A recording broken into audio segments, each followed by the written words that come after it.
So hi hello నమస్తే, welcome back to our channel, welcome back to another video. So ఈ వీడియోలో మన concept ఏంటంటే డైట్. సో డైట్ అనగానే మనకు గుర్తొచ్చేది ఫుడ్ తగ్గించేయాలి. సో మనం ఎంత తింటున్నామో దానికన్నా తక్కువ తినాలి, అదే మనకు గుర్తొస్తుంది. బట్ మీరు ఇప్పుడు ఎంతైతే తింటున్నారో అంత తినుకుంటూ కూడా మీరు వెయిట్ తగ్గొచ్చు. ఓకేనా? మీరు నమ్మట్లే కదా? I will tell you some example. So ఇప్పుడు మీరు జనరల్గా మీరు లంచ్లోకి మీ ప్లేట్ ఒక 400 గ్రామ్స్ ఉంటుంది అనుకుందాం. మీ ప్లేట్ అంటే ఫుడ్ అండ్ అదంతా కలిపి 400 గ్రామ్స్ ఉంటుంది అనుకుందాం మీ ప్లేట్. ఆ 400 గ్రామ్స్లో ఏముంటుంది?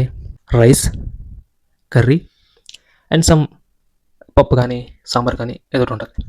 అంతే కదా, మనం జనరల్గా తీసుకుంది అంతే. రైస్ ఉంటుంది, కర్రీ ఉంటుంది, పప్పు కానీ సాంబార్ కానీ ఏదో ఒకటి ఉంటుంది. But when it comes to balance diet, మీరు అదే 400 గ్రామ్స్ ఆఫ్ ప్లేట్ నేను ఎలా తింటానో చూడండి. 100 గ్రామ్స్ ఆఫ్ రైస్ ఉంటుంది, అంటే కొలుచుకోమని నేను చెప్పట్లేదు, జస్ట్ ఎగ్జాంపుల్గా చెప్తున్నా. 400 గ్రామ్స్లో 100 గ్రామ్స్ రైస్ ఉంటుంది, ఒక 150 గ్రామ్స్ ప్రోటీన్ సంబంధించిన కర్రీ ఉంటుంది. లైక్ చికెన్ కావచ్చు, పన్నీర్ కావచ్చు, ఎగ్స్ కావచ్చు, లేదంటే సోయా చంక్స్ అంటే మిల్ మేకర్ అంటారు కదా, అది ఉండొచ్చు. ఒక 150 గ్రామ్స్ ఆ కర్రీ ఉంటుంది. ప్లస్ ఇంకో 50 గ్రామ్స్ మన ఇంట్లో వండుకున్న కర్రీ, మా అమ్మగారు ఏదైతే ప్రిపేర్ చేస్తారో ఆ కర్రీ, వెజ్ కర్రీ కావచ్చు, ఏమైనా ఏది వండుకుంటే అది ఒక 50 గ్రామ్స్. దాంతోపాటు వెజిటేబుల్స్ ఉంటాయి. వెజిటేబుల్స్ కీరా, క్యారెట్, బీట్రూట్, చిక్కుడుకాయలు, ఉడకబెట్టిన చిక్కుడుకాయలు అవి బాగుంటాయి, ఎందుకంటే ఫైబర్ కంటెంట్ ఎక్కువ ఉంటుంది అందులో. అండ్ వాటితో పాటు ఫ్రూట్స్ కూడా ఉంటాయి, ఒక 100 గ్రామ్స్. మొత్తం ఫ్రూట్స్ అండ్ వెజిటేబుల్స్ అంతా కలిపి ఒక 100 గ్రామ్స్. సో ఇది నేను తీసుకున్న 400 గ్రామ్స్ ప్లేట్ అండ్ మీరు తీసుకున్న 400 గ్రామ్స్ ప్లేట్ అలా ఉంటుంది. సో డిఫరెన్స్ మీరు అబ్జర్వ్ చేయొచ్చు. ఓకే, చాలా డిఫరెంట్గా ఉంటుంది. సో ఈ లాజిక్ మీకు అర్థమైపోతే చాలు, మీకు డైట్ గురించి అవగాహన వచ్చేసినట్టే. ఓకేనా? I'm including everything. మీరు తీసుకున్న డైట్ ఏదైతే ఉంటుందో, మీరు తీసుకున్న ఫుడ్, నార్మల్ ఫుడ్లో ఏముంటుంది? రైస్ ఉంటుంది, ఎక్కువ క్వాంటిటీలో రైస్ ఉంటుంది. దాని తర్వాత ఏదైనా కర్రీ మీరు ఏదైతే ఇంట్లో వండుకుంటారో, దొండకాయ, బెండకాయ, చికెన్, ఎగ్స్, మీరు ఏదనుకుంటుంది ఆ కర్రీ ఉంటుంది. ప్లస్ దాంతోపాటు రసం కానీ సాంబార్ కానీ ఉంటుంది. సో అందులో మీరు కార్బోహైడ్రేట్స్ ఇంక్లూడ్ చేశారు, అంటే రైస్ అంటే కార్బోహైడ్రేట్స్. అండ్ దీంతోపాటు మీరు ఏదైతే కర్రీ తీసుకుంటారో, అది దొండకాయ అయితే, బెండకాయ అయితే అందులో ఫైబర్ కాంటెంట్ ఉంటుంది. లేదా అది చికెన్ కానీ, ఎగ్స్ కానీ, మటన్ కానీ ఏదైనా అయితే అందులో ప్రోటీన్ కాంటెంట్ ఉంటుంది. అదే. ఓకే, దాంతోపాటు మీరు ఏదైనా సాంబార్ కానీ, రైస్ కానీ తీసుకుంటే అందులో వాటర్ తప్ప ఏమి ఉండదేమో. బట్ నేను తీసుకున్న డైట్లో, నేను తీసుకున్న మీల్లో ఏముంటుంది? రైస్ ఇంక్లూడ్ చేశాను, అంటే కార్బోహైడ్రేట్స్ ఇంక్లూడ్ అయ్యి ఉన్నాయి. చికెన్ యాడ్ చేశాను, అంటే ప్రోటీన్ యాడ్ అయ్యి ఉంది. అండ్ దాంతోపాటు ఏదైనా వెజ్ కర్రీ యాడ్ చేసుకున్నాను, దాంట్లో ఫైబర్ ఇంక్లూడ్ అయ్యి ఉంటుంది. అండ్ దాంతోపాటు మనం ఫ్రూట్స్ అండ్ వెజిటేబుల్స్ కూడా యాడ్ చేసుకున్నాం కాబట్టి అందులో fibre plus vitamins and minerals కూడా ఉంటాయి. So this is my meal. So దాంట్లో అన్నీ ఇంక్లూడ్ అయ్యి ఉంటాయి. సో మీరు కూడా అలానే తీసుకోవాలి. If you want to lose weight, మీరు అలానే తీసుకోవాలి. ఎందుకంటే మీరు 300 గ్రామ్స్ ఆఫ్ రైస్ తీసుకుంటున్నారు ఫస్ట్లో, బట్ ఇక్కడికి వచ్చేసరికి you're taking 100 grams of rice only. So rice content బాగా తగ్గించారు. బట్ రైస్ కాంటెంట్ తగ్గించేసినంత మాత్రాన మీకు ఆకలి వేసేస్తుంది, కడుపు ఫిల్ అవ్వట్లేదు అని ఫీలింగ్ రాదు, ఎందుకంటే you're including fruits and vegetables. So అవి మీకు ఏం చేస్తాయంటే మీకు స్టమక్ ఫిల్ అయ్యేటట్టు చేస్తాయి. అండ్ ప్రోటీన్ ఏంటంటే మీరు ఫుడ్ అదే రైస్ అండ్ కర్రీ అది తినే ముందు ఈ వెజిటేబుల్స్, ఫ్రూట్స్ ఏదైతే ఉంటాయో అవి తిన్నారనుకో, అవి మీకు స్టమక్ ఫిల్ అయ్యేటట్టు ఫీలింగ్ వస్తుంది. అంటే ఫిల్ అయిపోతుంది నేను చెప్పట్లేదు, ఫిల్ అయ్యేటట్టు ఫీలింగ్ వస్తుంది. ఇప్పుడు సపోజ్ వాటర్ మిలాన్ ఉంది, వాటర్ మిలాన్ ఒక 2 or 3 పీసెస్ తినిస్తే మీకు స్టమక్ ఫిల్ అయిపోయినట్టు ఫీలింగ్ వస్తుంది. మీరు ఇప్పుడు అబ్జర్వ్ చేస్తారు లేదు, స్టమక్ ఫిల్ అయిన ఫీలింగ్ వస్తుంది. స్టమక్ ఫిల్ అయిపోద్ది నేను చెప్పట్లేదు, ఫీలింగ్ వస్తుంది. తర్వాత నువ్వు ఎక్కువ తినాలనిపించదు నీకు ఏదైనా. సో అలానే ఇప్పుడు ఈ ఫ్రూట్స్ అండ్ వెజిటేబుల్స్ ఏవైతే ఉన్నాయో అవి నువ్వు ఫస్ట్ తినేస్తే అవి నీ స్టమక్ ఫిల్ అయిపోయినట్టు నీకు ఫీలింగ్ వస్తుంది. దాని తర్వాత రైస్ తిన్నప్పుడు నీకు సరిపోలేదు అనే ఫీలింగ్ రాదు. ఓకే, అర్థమైందా? So that's what I'm saying.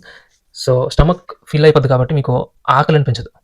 మీరు ఫస్ట్లో ఏదైతే డైట్ తీసుకున్నారో 400 గ్రామ్స్ ఆఫ్ రైస్ తింటున్నారు, దాన్ని మీరు డైట్ చేయాలనగానే 200 గ్రామ్స్ తగ్గించేస్తారు. 200 గ్రామ్స్ తగ్గించేసిన ఏమవుతుంది? మీకు ఆకలేస్తుంది, ఆటోమేటిక్గా ఆకలేస్తుంది.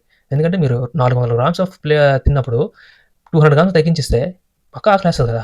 సో బట్ ఇక్కడ మాత్రం మీరు 400 గ్రామ్స్ ఆఫ్ రైస్ నుంచి 100 గ్రామ్స్కి వచ్చినా సరే మీకు ఆకలేదు, ఎందుకంటే వీఆర్ ఇంక్లూడింగ్ ఎవ్రీథింగ్. మిగతా యాడ్ చేసుకున్నాం. ఏదైతే తక్కువ ఉంటాయో, తక్కువ క్యాలరీస్ ఏవైతే పడతాయో అవి మనం యాడ్ చేసుకున్నాం కాబట్టి మీకు ఆకలేయడానికి చాలా తక్కువ ఛాన్సెస్ ఉంటాయి. అండ్ అప్పటికి ఆకలేస్తుందంటే వాటర్ తాగండి ఫుల్గా. సో ఈ లాజిక్ మీకు అర్థమైపోవచ్చు చాలు. ఓకేనా? ఈ లాజిక్ మీకు అయిపోవచ్చు చాలు. మనం రైస్ తక్కువ తినాలంటే ఎక్కువ ప్రోటీన్ తీసుకోవాలి, ఎక్కువ ఫైబర్ తీసుకోవాలి, ఎక్కువ వెజిటేబుల్స్ తీసుకోవాలి, ఎక్కువ ఫ్రూట్స్ తీసుకోవాలి. సో ఆ లాజిక్ మీకు అర్థమైపోతే మీకు నచ్చినట్టు మీరు ప్లాన్ చేసుకోవచ్చు. నేను అందుకే నా ప్లాన్ నేను చెప్పట్లేదు, నేనేం ఫాలో అయ్యాను, నేనేమైతే పాటించాను అది మీకు చెప్పట్లేదు. మీకు రూట్ మ్యాప్ చెప్తున్నా, ఎలా ఉంటుంది బ్యాలెన్స్డ్ ప్లేట్ ఎలా ఉంటుంది అని చెప్తున్నాను మీకు. సో మీరు తీసుకునేది 400 గ్రామ్స్ ప్లేటే, నేను తీసుకునేది 400 గ్రామ్స్ ప్లేటే. బట్ ఆ డిఫరెన్స్ మీకు అర్థమైపోతే మీకు నచ్చినట్టు మీరు ప్లాన్ చేసుకోవచ్చు. సో అదనమాట మ్యాటర్. అండ్ నేను తీసుకున్న డైట్, మార్నింగ్ బ్రేక్ఫాస్ట్కి ఓట్స్ ఉంటాయి, నైట్ పాలల్లో వేసి ఓట్స్ నేను సోక్ చేసుకుంటా. అవి మార్నింగ్ లేచి ఫ్రూట్స్ అండ్ వెజిటేబుల్స్ ఏమైనా ఉంటే, వెజిటేబుల్స్ కాదు ఫ్రూట్స్ మాత్రమే, ఫ్రూట్స్ నేను యాడ్ చేసుకొని ఓట్ మిల్ తింటా మార్నింగ్. అండ్ మధ్యాహ్నం లంచ్ అండ్ డిన్నర్ 2 మ్యాక్సిమం సిమిలర్‌గానే ఉంటాయి. మధ్యాహ్నం లంచ్‌కి ఒక 100 grams of rice plus chicken curry కానీ, ఎగ్స్ కానీ, సోయా చంక్స్ కానీ, లేదంటే పన్నీర్ కర్రీ కానీ, ఏదో ఒకటి ఈ 4 ఏదో ఒక కర్రీ ఉంటది. ప్లస్ దాంతో పాటు ఇంట్లో వండుకున్న కర్రీ, ఇంట్లో మా అమ్మ ఏదైతే వండుతారో ఆ కర్రీ, దాంతో పాటు వెజిటబుల్స్‌ని యాడ్ చేసుకుంటా. సో, ఇప్పుడు నాకు తక్కువ తింటున్నాననే ఫీలింగ్ రాదు, టు బి ఫ్రాంక్. సో, అందుకు నాకు తక్కువ తింటున్నట్టు ఫీలింగ్ రాదు కాబట్టి నాకు ఆకలేయదు. అండ్ నేను డైట్‌లో ఉన్నాను అనే ఫీలింగ్ కూడా రాదు. అండ్ నైట్ డిన్నర్‌కి వచ్చేసరికి కూడా సేమ్ ఇలానే ఉంటది. బట్ ఆ రైస్ ప్లేస్‌లో ఏదైనా చపాతీ కానీ, లేదంటే ఏమంటారు ఇడ్లీ కానీ, దోస కానీ, ఏమైనా టిఫిన్స్ ఏమైనా యాడ్ అవుతాయి ఆ రైస్ ప్లేస్‌లో, అంతే సింపుల్. సో, మీరు ఇదే ఫాలో అవ్వండి నేను చెప్పట్లేదు. మీకు రూట్ మ్యాప్ చెప్పాను ఫస్ట్. బ్యాలెన్స్డ్ మీల్ ఎలా ఉంటది, మనం తినే మీల్ ఎలా ఉంటది అనేది చిన్న డిఫరెన్స్ చెప్పాను. దాన్ని బట్టి మీకు నచ్చినట్టు మీరు ప్లాన్ చేసుకోవచ్చు. So, that is what diet. నేనేం డైటీషియన్ కాదు. నేనేం కోర్స్ ఏం చేయలేదు, డైట్ కోర్సు. నాకు ఉన్న నాలెడ్జ్, నాకైన ఎక్స్‌పీరియన్స్, ఏదైతే నా బాడీ మీద ఎక్స్‌పెరిమెంట్ చేసుకున్నానో, సో, అది మీకు చెప్తున్నాను. మీకు హెల్ప్ అవుద్దని. సో, మీ అందరికీ ఇది హెల్ప్ అవ్వాలని కోరుకుంటున్నాను. మీరు ఎవరైతే వెయిట్ తగ్గాలనుకుంటున్నారో జస్ట్ ఒక్క నెల ఫాలో అవ్వండి. ఒక్క నెల ఫాలో అవ్వండి.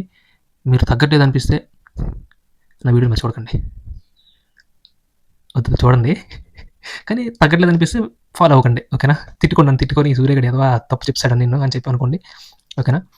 సో, అదనమాట. That's it for today's video. నా డైట్ ఇది ఇలా ఫాలో అయ్యాను నేను. అండ్ మీరు కూడా మీకు నచ్చినట్టు ప్లాన్ చేసుకోండి. మీకు తగ్గట్టుగా ప్లాన్ చేసుకోండి. Okay, that's it for today's video. Next వీడియోతో మళ్ళీ కలుద్దాం. బాయ్.